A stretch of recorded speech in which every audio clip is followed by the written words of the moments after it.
garoonka diyaaradaha ee magaalada Laascaanood ayaa muddo haatan laga joogo 20 sano kadib waxaa si rasmi ah uga bilaabmay duulimaadyo ganacsi oo markaasi u kala gooshi doona gobollo ka mid ah kuwa dalka waxaana maanta mas'uuliyiinta maamulka gobolka Sool iyo ka degmada Laascaanood ay madaarka magaalada Laascaanood ku soo dhaweeyeen diyaarad siday qurba joog iyo rakaab kale waxaana maamulka gobolka iyo kan degmada wehelinayay cuqaal waxgarad ganacsato iyo saraakiisha ciidamada kala duwan kuwaas oo si aad ah u soo dhaweeyay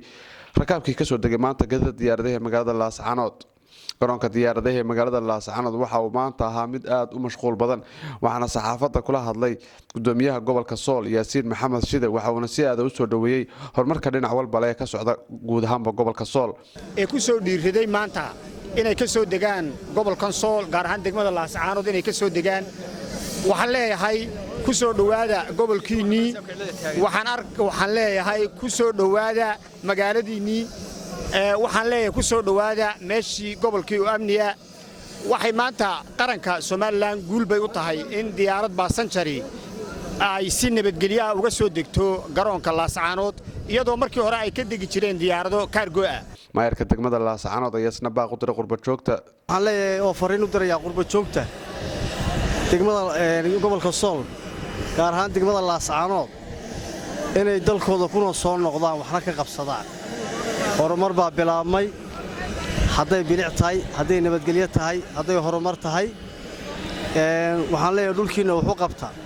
mid ka mid ah mas'uuliyiinta shirkadda Ocean Airlines oo maanta ay diyaaradoodu ka soo degtay magaalada Laascaanood ayaa isaguna xusay farxad iyo bishaaro inoo wada ah inay magaaladeeni ka bilaabmatay barnaamij horumar ah oo ah dadkeeni inay ka dhoofaan kana soo degaan magaaladoodii meeshii waagii hore ay ka dhoofi jireen eeriboorro aad uga durugsan oo masaafo ugu jira magaalada dibna ay kala kulmi jireen waxaana idin fududeysay oo hawshan idin soo sahashay shirkadda diyaaradaha Ocean Airlines qaar ka mid ah rakaabkii saarnaa diyaaradan ka soo degtay magaalada Laascaanood oo TV-ga Universal la hadlay ayaa iyaguna waxa ay yiraahdeen waxaan nasiib u yeeshay anigoo Cabdulqaadir Axmed Cali inaan ka mid noqdo rakaabkii ugu horeeyay ee diyaaradan la yiraahdo Ocean Airlines ay keenta Laascaanood golayeeday waa garoon aad u fiican alxamdulillaah rabbil caalamiin si nabadan ku soo degnay diyaaradan aan soo raacnay aad iyo aad bay u fiican tahay alxamdulillaah rabbil caalamiin diyaaradda Air Ocean oo noqonaysa diyaaradii labaad ee si joogta uga soo tagta garoonka diyaaradaha ee magaalada Laascaanood ayaa noqonaysa mid ganacsi oo adeegta bulshada qaybaheeda kala gedsan isagana gooshi doonta goolo badan oo dalka ka mid ah maxamed ismaan cabdinuur TV-ga caalamiga Universal garoonka diyaaradaha Laascaanood